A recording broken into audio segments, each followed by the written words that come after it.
Bonsoir et bienvenue dans votre édition Littoral Hauts-de-France.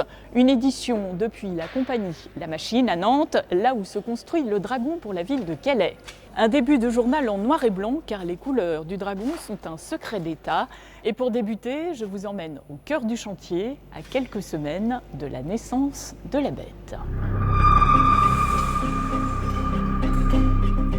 Dans un mois et demi, il foulera le sol calaisien, sa destination finale.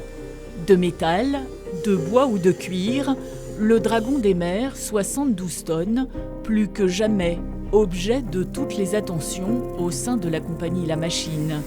À chaque étape de la construction, des problématiques et leur impérative résolution. Les ailes, c'est un espèce de lieu de croisement entre du tissu, de la mécanique, du vent et le dragon, ce qui représente quand même beaucoup de contraintes, sachant que l'aile elle a tendance à avoir de la rotation, du haut bas, du repli, dépli. Et en fait, ça paraît pas, mais sur un ensemble qui fait 20 mètres d'envergure, ça fait beaucoup de problèmes. Le squelette du dragon, après 18 mois de façon, est quasiment achevé. Un corps bien fait, dans une tête bien pleine. La greffe est en cours de prise, c'est-à-dire que mécaniquement on lui a accroché au cervical.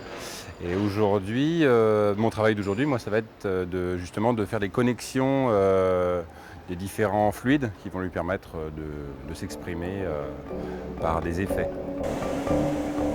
Ce jour-là, sortie de l'animal de 25 mètres de long pour des essais techniques. On sent l'aventure collective lorsqu'on se promène de lieu en lieu.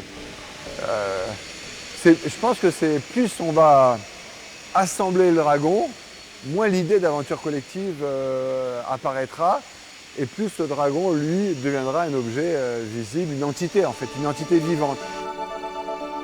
Le 1er novembre, il aura revêtu sa coque colorée et offrira son aspect définitif au public.